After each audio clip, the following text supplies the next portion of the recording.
চালে ৰূপজ্যোতিষ ব্লগ। আজি হ'ল মাঘী পূৰ্ণিমা, তো মাঘ মাহৰ পূৰ্ণিমা। আজি আমাৰ ইয়াতে মাঘী পূৰ্ণিমা জেগাই জেগাই পালন কৰা হয়। মই শ্ৰী শ্ৰী বুঢ়া গোঁসাই থানত, বুঢ়া গোঁসাই থানত মাঘী পূৰ্ণিমা ভূমিৰ সাজ দিলোঁ। তো এতিয়া আহিম অলপ দেৰিকৈ আৰু কৈলাশ তালুকদাৰ আছে বোলে। তো গাইজ এইপিনে ভাগৱত পাঠ চলি আছে, লগতে ভক্তসকলে ইয়াতে চাকি বন্তিও জ্বলাই আছে আৰু ইয়াতে এইবিলাক তদাৰক কৰি আছে আৰু চাকি বন্তিবিলাক ভালদৰে দিছেনে নাই সকলোৱে। কিবা ক'বা?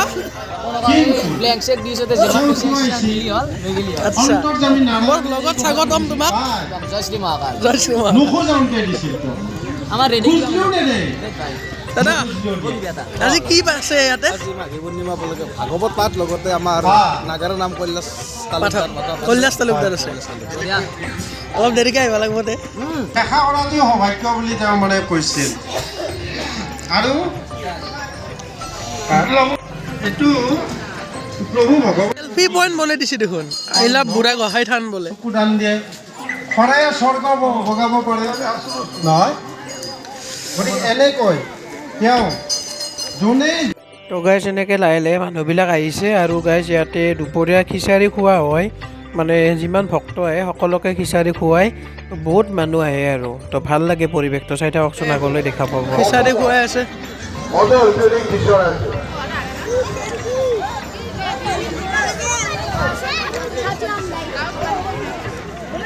তো গাইজ এইপিনে খিচাৰি বনাই আছে আৰু যিমান লাগে সিমান বনাই থাকিব, এনেকৈ বনাব আৰু খুৱাব গাইজ, পূৰা গৰম গৰম।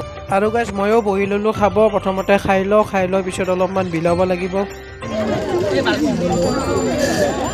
আহি গ'ল।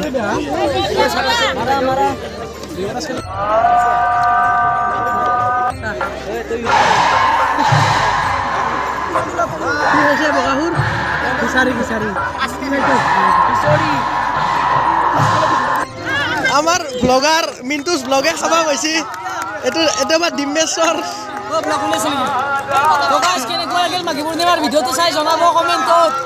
আৰু তোমাৰ চেনেলটো ছাবস্ক্ৰাইব কৰি দিবা।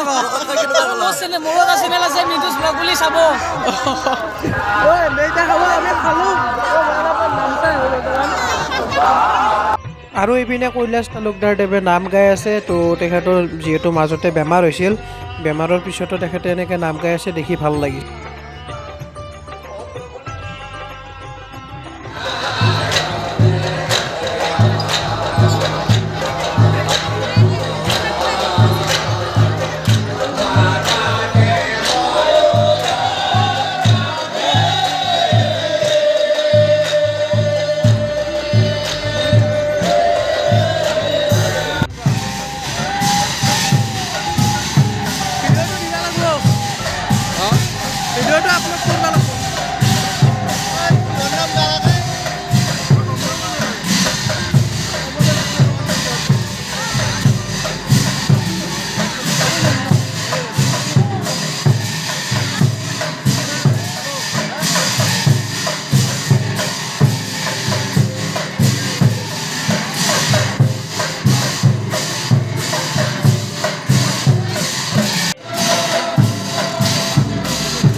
শ্ৰীযুত কৈলাশ তালুকদাৰদেৱৰ এই নাগৰা নামৰ নামটিৰ সন্তুষ্ট হয় আমাৰ খাগৰাবাৰী অৰুণোদয় হাইস্কুলৰ বিএছচি শিক্ষক তথা এই অনুষ্ঠানৰ স্থায়ী সমিতিৰ সম্পাদক শ্ৰী কমল চন্দ্ৰ হুজুৰী আৰু ব্যৱসায়ী শ্ৰী ৰমেন হুজুৰীয়ে এটি শকত ধনৰ টোপোলা আগবঢ়াইছে।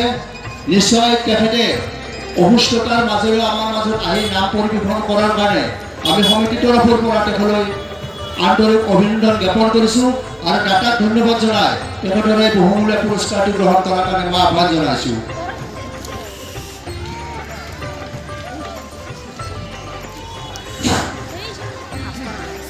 ৰাইজসকল, মই লগতে কৈছোঁ মোৰ বেমাৰটো সকলো গম পাইছে। 5 বছৰ হ'ল কোথাও গোটেইখিনি পোৱা নাই। মই আগতে কৈছোঁ নাগাৰা নামক মই বহুত ভাল পাওঁ, বহুত ভাল পাওঁ। মই মোৰ চাকৰি আহিছোঁ কাৰণ নাগাৰা নামক মই বহুত ভাল পাওঁ। মোৰ দেউতাৰ কথা কৈছিল, তাৰপিছত ভাবি ভাবি নাগাৰাম এটা সৰু এটা সৰু, তাৰপিছত সকলোৱে গম পাইছে নাগাৰামৰ এক ধাৰা এটা নতুন আমি কৰিছিলোঁ যেনেকুৱা জয়মতী কেছেট। তেতিয়াৰ পৰা এতিয়ালৈকে কেছেট প্ৰায় 100 আছে কেছেট হিচাপে। মই ওচৰে কাৰণে ক'ব লাগিব সদায় নাম আছে, সদায় নাম। এই 5 বছৰ মোৰ একো নাই, কেছেট চাইছোঁ, কাৰ বন্ধু আছে তেনেকৈ গৈছোঁ, একদম বনাইছিলোঁ। এতিয়া মোৰ 5 বছৰ অলপ যাই আছোঁ। কথা হ'ল মই আগতে কৈছোঁ নাগাৰা মই বহুত ভাল পাওঁ, কিন্তু কথা হ'ল ভগৱানে মোক তেনেকৈ বেমাৰ দিলে উপায় নাই, কৰি ক'ব নোৱাৰে। কথা হ'ল মই আগতে কৈছোঁ ভগৱান ৰাইজৰ কাৰণে মানুহজন আছোঁ। আচলতে মোৰ যিটো বেমাৰ মই দেখা পাইছোঁ প্ৰায় মৰে, কোনোবাই থাকিলেও তেওঁ উঠিব নোৱাৰে। এইটো ক'বলৈ ভগৱান লাগিব, কিন্তু আমি কাম কৰিব লাগিব। কাম নকৰে সেইকাৰণে ষ্ট্ৰক হয়। যদি কাম কৰিলে ষ্ট্ৰক একো নহয়। যদি কাম নকৰে তেওঁতকৈ এটা কাম কৰিব লাগিব, এটা কাম সকলো কৰিব লাগিব। হোৱা নাই লাহে লাহে সকলো কৰিব লাগিব। অলপ চাপৰি কৰিব লাগিব, চাপৰি কৰিলে অলপ ষ্ট্ৰকৰ পৰা কম ৰাখিব। তাতকৈ একো নাই। দিনে এতিয়া পাল কৰি চাপৰি কৰিলে গোটেই দেহাটো চাই চাল গোটেইখিনি চালে ষ্ট্ৰক অলপ কমি যায়। এইখিনি ক'লেও ৰাইজসকল গোটেই কম মই গোটেইখিনি ক'ব ৰখা নাই, লাহে লাহে কম। মই টিভিত গোটেই কৈ দিম যাতে প্ৰথমে ক'লোঁ সকলোৱে চাপৰি কৰিব, চাপৰি কৰিলে ষ্ট্ৰকৰ পৰা কমি যাব। এইখিনি তো গাইজ কৈলাশ তালুকদাৰদেৱে কোৱা কথাখিনি ভালকৈ স্পষ্ট হোৱা নাই, মানে তেখেতৰ কথাখিনি বেছি খৰকৈ কোৱা গৈছে। তো তেখেতে এইটোৱে কৈছে, তেখেতে যিহেতু বহুত ডাঙৰ এটা বেমাৰৰ পৰা মানে যুঁজি বাচি আহিছে। তেখেতৰ ষ্ট্ৰ'ক হৈছিল আৰু সেই ষ্ট্ৰ'কৰ পৰা বাচিবলৈ তেখেতে কৈছে কি সদায় মানুহে হাত চাপৰি বজাব লাগে। তো এইখিনি কথা কৈছে আৰু তেখেতে কৈছে গোটেইখিনি কথা তেখেতে এতিয়ালৈকে ক'ব পৰা হোৱা নাই। ক'ব পৰা হ'লে তেখেতে টিভিত গৈ নিজে গোটেইখিনি কথা বিৱৰি ক'ব। তো আমি বাৰু আশীৰ্বাদ দিব নোৱাৰোঁ তেখেতলৈ, ভগৱানক এটাই কামনা কৰোঁ তেখেতে যাতে ভালে থাকে সদায়। দেখালোঁ আপোনালোকক বুঢ়াগোহাঁইত থানৰ আমাৰ কৈলাশ তালুকদাৰদেৱে নাম গালে আৰু আমি গোটেই খিচাৰি খালোঁ। তো ভিডিঅ'টো ইমানখিনিতে সমাপ্ত কৰোঁ আৰু বেছি দেখাই নাথাকোঁ, নাইও একো। তো চাই থাকিব এনেকৈ, চেনেলটো ছাবস্ক্ৰাইব কৰি দিব আৰু তাৰপিছত বাই বাই।